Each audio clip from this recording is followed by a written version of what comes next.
Lift him up, February 23. God's power in nature and us.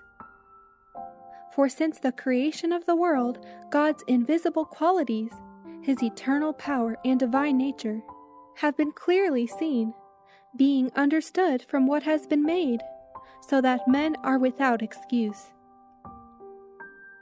In the cultivation of the soil, the thoughtful worker will find that treasures little dreamed of are opening up before him.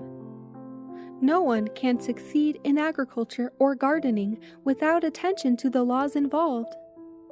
The special needs of every variety of plant must be studied.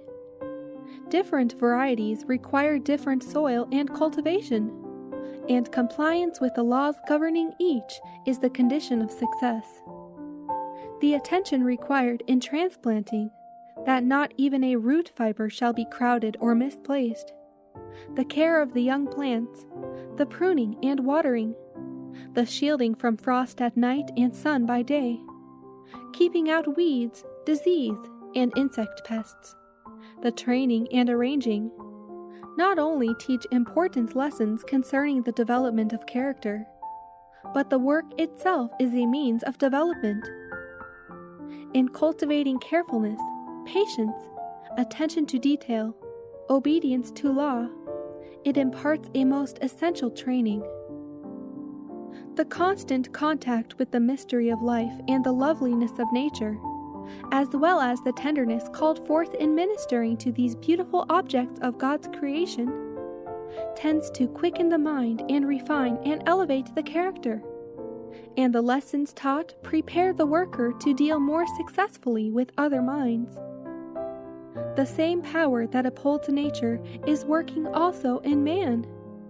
The same great laws that guide alike the star and the atom control human life.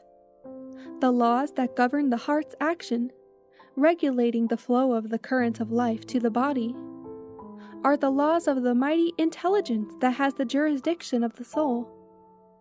From him all life proceeds. Only in harmony with him can be found its true sphere of action.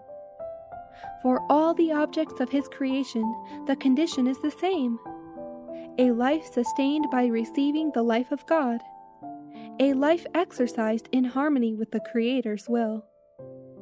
To transgress his law, physical, mental, or moral, is to place oneself out of harmony with the universe, to introduce discord, anarchy, ruin.